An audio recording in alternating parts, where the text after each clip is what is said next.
Bonjour à tous et bienvenue dans cette nouvelle vidéo Enscape. Dans cette vidéo, on va parler en fait de la réalisation d'un éclairage en fait d'une version nuit de cette chambre. Donc là, vous voyez qu'en fait, je suis sur les réglages standards en fait ici en lançant Enscape. Je respecte en fait la géolocalisation et l'heure qui a été rentrée sur ma scène SketchUp.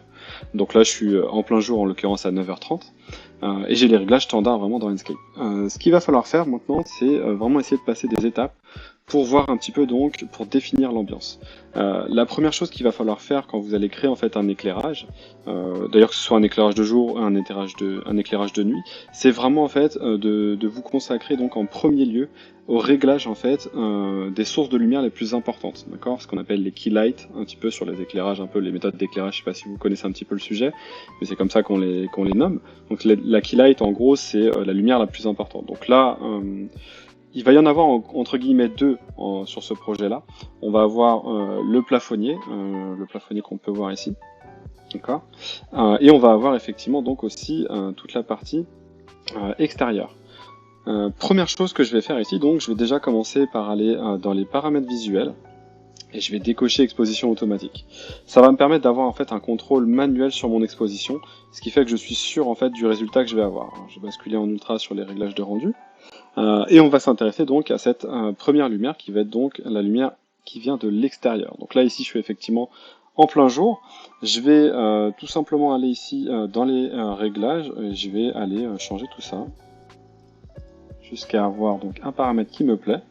Alors vous voyez qu'en mettant 17h30 je suis déjà quasiment en pleine nuit. Ouais, bah voilà, effectivement. Vous voyez que dehors effectivement c'est très sombre. Donc on va laisser ce réglage là, et ce qu'on va faire c'est qu'on va donc commencer par apporter de l'éclairage en fait qui va venir de l'extérieur en simulant un petit peu un éclairage de nuit, parce que si vous allez dans les paramètres visuels ici, dans la partie atmosphère, vous verrez que vous aurez donc effectivement une partie qui s'appelle luminosité du ciel nocturne. Vous pouvez la changer, mais vous voyez ça va pas impacter en fait grand chose ici, parce que de toute façon je suis en éclairage automatique, je suis en éclairage manuel, pardon, en exposition manuelle.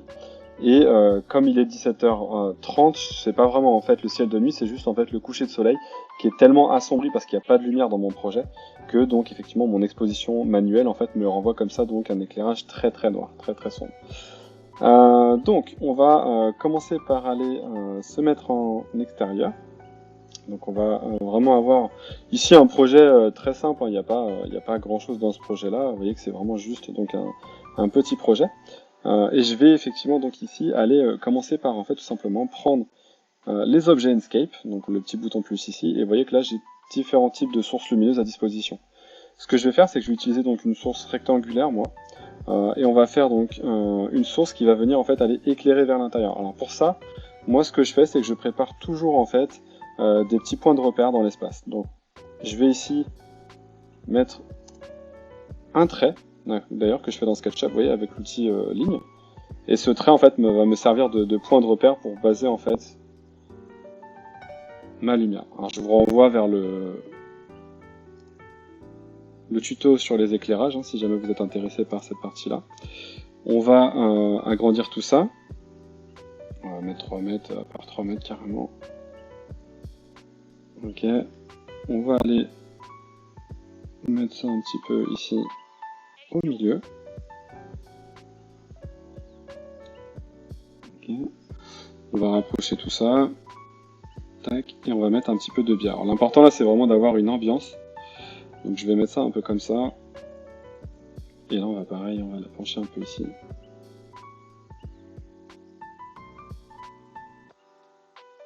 Voilà.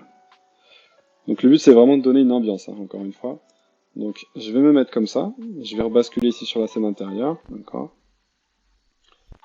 Et donc sur cette scène là, je vais tout simplement aller régler donc la puissance lumineuse. Donc je vais l'augmenter jusqu'à avoir quelque chose qui va apparaître pour définir en fait tout simplement cette première lumière, d'accord.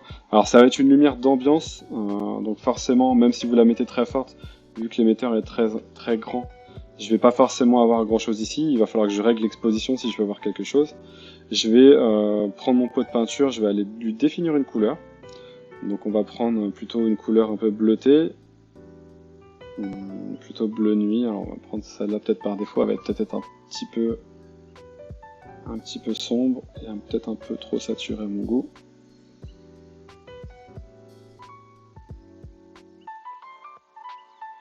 on va la désaturer un petit peu. On va pas oublier donc ici dans les paramètres visuels de changer l'exposition pour avoir un petit peu quelque chose à l'écran. Donc vous voyez que là c'est vraiment pour donner en fait une ambiance qui va venir en fait de la partie extérieure ici dans mon projet. Donc rien de très compliqué en fait ici à régler. Je vais aller choisir une couleur qui me paraît bien. Voilà, le but c'est de renvoyer du bleu, vous voyez, pour avoir un peu cette sensation de bleu qui va venir de la nuit et qui va être contrebalancé par un éclairage intérieur qui va être beaucoup plus doux forcément et qui va être un peu de couleur orangée, un peu plus chaude. Du coup, en fait, le mariage en fait avec le bleu et l'orangé va donner quelque chose de plus agréable à l'œil. Donc là, dans un premier temps, voilà, je vais me contenter de faire ça, de simuler un peu ça comme ça. Alors, on va peut-être diminuer un petit peu l'éclairage, vous voyez qu'il n'y a pas besoin non plus de trop forcer. On réajustera ça au fur et à mesure, bien entendu. Et on va passer donc ici en intérieur pour créer donc une deuxième lumière qui va être liée ici à mon éclairage. Donc pareil, j'ai un petit trait, vous voyez ici là, qui est positionné dans ma lumière. D'ailleurs, ce luminaire là, il y est 2 fois dans la scène. Et donc là, pareil, je vais aller créer donc une lumière donc de type disque que je vais aller placer.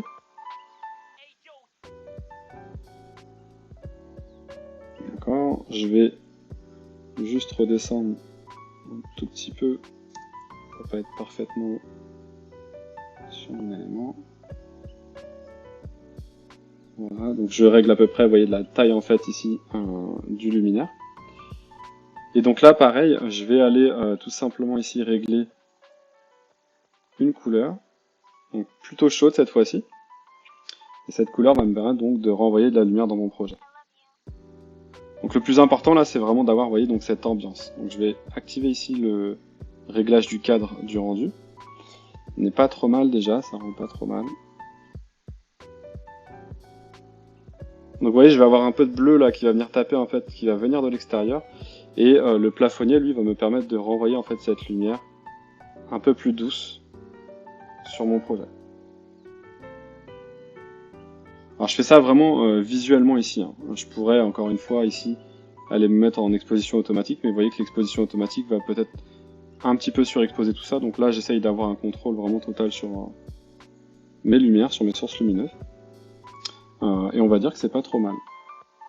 Alors pareil, vous pouvez bien sûr dans les paramètres de matériaux définir tout ça sur l'auto-illumination, sachant que voilà, ça va permettre d'envoyer de la lumière. Attention à pas le mettre trop fort non plus, parce que sinon ça renvoie de la lumière additionnelle. Il faut juste que ça éclaire suffisamment, voilà, pour donner l'impression d'être éclairé. Ouais, ok.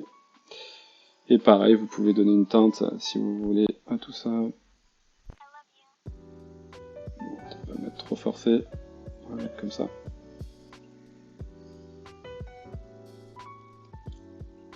Et là, on est déjà pas trop mal. Alors une fois que vous avez défini vraiment vos lumières principales, donc c'est vraiment la lumière, on va dire, naturelle le plus souvent, vous allez pouvoir effectivement donc travailler sur des lumières additionnelles. Donc les lumières additionnelles, ici sur un éclairage de nuit, en général sur de l'éclairage trempant, on a ce qu'on appelle donc la key light et les fill light. Donc c'est des lumières, comment dire ça, en traduction c'est lumière de remplissage, c'est une lumière en fait additionnelle plus douce en général, qui va venir un petit peu comme ça donc renforcer votre éclairage intérieur. Sur ici par exemple cette scène, je voudrais peut-être effectivement simuler par exemple ici derrière, vous voyez derrière moi, derrière la caméra et à gauche une porte peut-être, ben, je pourrais avoir éventuellement une autre lumière en fait qui va venir comme ça projeter un peu de la lumière. Là on va vraiment faire comme si on avait de l'éclairage que sur la partie intérieure et on va aller ajouter donc les lumières additionnelles. Donc pareil, je vais ici aller me consacrer sur la partie tac, des petits luminaires ici que j'ai là, ils sont pas trop mal. Donc j'ai plusieurs possibilités, je peux éventuellement aller utiliser une sphère pour carrément donc éclairer de manière totale ici dans l'enveloppe là qui est modélisée. Donc on peut faire ça par exemple si je le mets là au centre. Donc vous voyez que ça va me permettre effectivement donc d'aller modéliser tout ça assez facilement. Alors je vais juste aller prendre une couleur pareille. On va prendre celle-là. Voilà, ça donne un petit aspect pas mal. Je vais la couper, donc CTRL X, hein. Je rentre ici dans mon composant, je vais dire édition coller sur place, et ça va me permettre de l'avoir donc de l'autre côté, positionné. Donc même si les luminaires sont pas positionnés de la même manière, hop, des deux côtés, je vais avoir effectivement donc ce côté, vous voyez, assez réaliste, qui fait que je positionne en fait directement mes deux lumières à partir du composant, ce qui est assez pratique à l'utilisation, on va pas se mentir. Ensuite, on va avoir d'autres éléments. Donc là, vous voyez que j'ai une tête de lit qui est dessinée, qui est assez sympa visuellement, avec pas mal de petites formes géométriques. Je vais renforcer ça en fait par un éclairage ici assez doux, pareil, tout en haut et en bas. Donc là, on va faire pareil. Je vais aller tout simplement créer en fait ici une arête. Peut-être à partir du point médian si je le trouve. Si on se met plutôt comme ça, il va être par là. Voilà, il est là.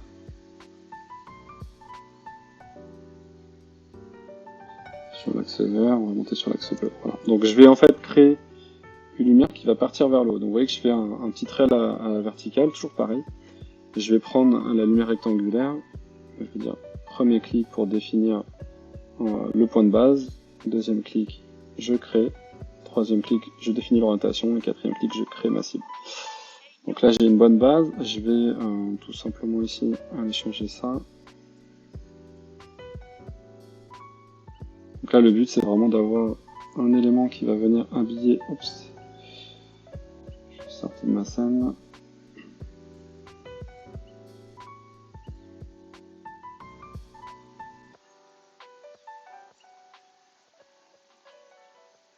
Voilà. On essaie de se positionner correctement et donc vous voyez qu'on va essayer d'aller chercher comme ça sur la longueur. Hop, pour avoir la bonne valeur. Donc là on est pas mal. Cette lumière bien sûr on va pouvoir la copier. Alors pour ce temps elle est confondue, on va pas la confondre totalement avec le sol. Toujours décaler un petit peu par rapport aux géométries pour éviter les bugs d'éclairage. Tac. Je la descends un peu pareil et là je vais dire clic droit, retourner le long de l'axe bleu pour l'avoir dans le bon sens. Donc pour qu'elle éclaire vers le bas, d'accord? Donc là quand je vais regarder ici effectivement, donc j'ai fait une copie, donc là normalement si j'éclaire, vous voyez ça va changer les deux. Donc pareil je vais tout simplement aller prendre ma couleur. Attention quand vous mettez une couleur sur une lumière, ça le fait que sur une seule, même si vous avez fait une copie, donc il faut bien penser à le mettre sur les deux pour obtenir le résultat escompté. Et donc là, pareil, visuellement, je vais aller renforcer mon éclairage. Alors, vous voyez, si je peux le mettre très très fort, mais il n'y a pas d'intérêt. Le but, c'est d'avoir vraiment ici une petite ambiance en fait sur la tête de lit, pour faire ressortir un petit peu comme ça donc les petits reliefs sur cet élément mural. Donc on n'est pas trop mal. On a déjà donc les principales lumières, et puis on va tout simplement en fait aller terminer ici par mettre un éclairage sur la partie ici. Alors je me souviens plus, est-ce que j'ai mis...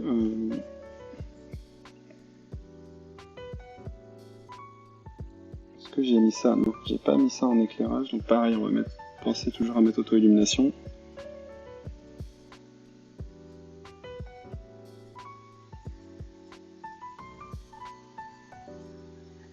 Voilà.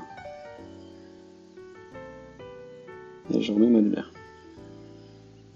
Ok, on est pas mal. Ici, alors pareil, vous voyez que j'ai des petites goulottes là qui ont été modélisées. Je vais pouvoir, pareil, donc aller activer le mode auto-illumination ici pour émettre de la lumière si je le souhaite. Alors, je pourrais éventuellement, effectivement, mettre un focus sur juste le matériau et dire en gros, c'est le matériau qui va émettre de la lumière. Toujours pareil. Quand vous faites ça, faites attention, en fait, quand vous utilisez l'auto-illumination, c'est un outil qui est pratique. Mais qui va vraiment renvoyer de la lumière donc à 360 degrés à partir d'une surface qui fait que ça va créer forcément du bruit. Donc moi ce que je vous conseille c'est d'utiliser ça vraiment dans la valeur la plus minimale possible, histoire d'avoir juste en fait visuellement, vous voyez, l'impression qu'il y a vraiment ces petits néons, ces petites LED en fait qui vont venir aller éclairer tout ça. Et le travail en fait qui va se faire derrière, c'est un travail vraiment d'objet Enscape. C'est vraiment le mieux je trouve à l'utilisation. Donc là on va faire pareil, on va aller utiliser, donc j'avais, vous voyez, placé un petit trait là. On va utiliser le rectangle, qui est pratique. On va le mettre le minimum et la largeur.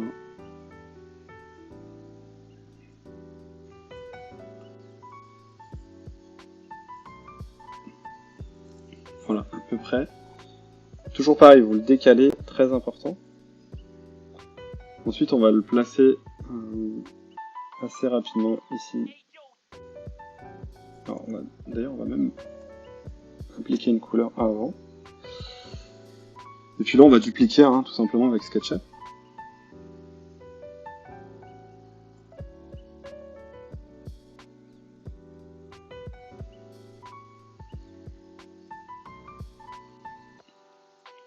Voilà, jusqu'en bas, pour obtenir donc notre éclairage. Donc là, pareil, ici j'ai accès en fait directement à mon éclairage. Donc je vais pouvoir aller contrôler tout ça assez facilement. Donc, je vois que je peux renforcer en fait l'éclairage ici dans mon placard assez facilement. Donc le but c'est d'avoir, forcément, vous voyez, là on est vraiment tout noir, donc aucun éclairage, d'avoir une petite lumière d'ambiance comme ça qui va venir éclairer mon intérieur. Donc si je laisse par défaut, on n'est pas trop mal, mais je peux peut-être éventuellement le renforcer légèrement si je le souhaite. Voilà.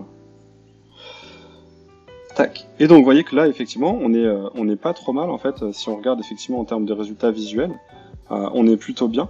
Le fait d'éviter effectivement au maximum les matériaux d'auto-illumination fait que encore une fois je vais me retrouver avec, éventuellement, vous voyez, avec moins de bugs visuels que j'aurais pu en avoir.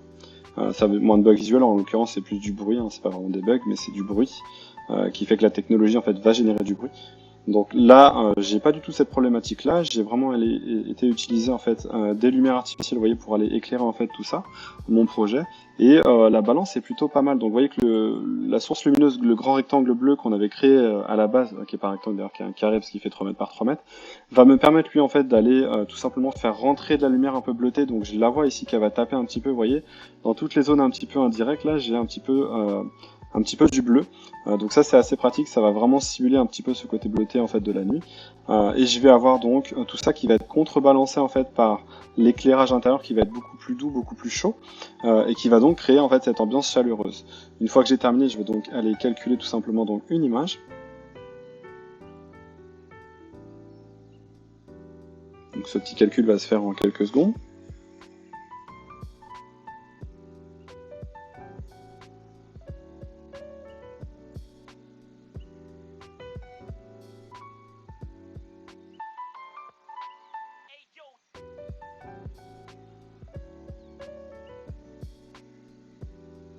Et voilà, c'est terminé. Donc je vais aller regarder tout simplement sur mon disque dur cette petite image.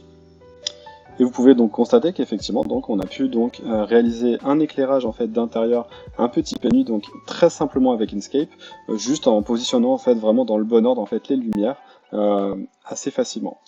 Voilà pour cette petite vidéo et cette petite méthodologie. Je vous dis rendez-vous bientôt pour de nouvelles vidéos Inkscape. On essaiera de traiter d'autres sujets d'éclairage, peut-être éventuellement des vues de jour, pour s'attaquer vraiment plus à l'éclairage naturel qu'à l'éclairage artificiel. J'espère que cette vidéo vous a plu. N'hésitez pas à regarder les autres vidéos de la chaîne et je vous dis à bientôt. Au revoir.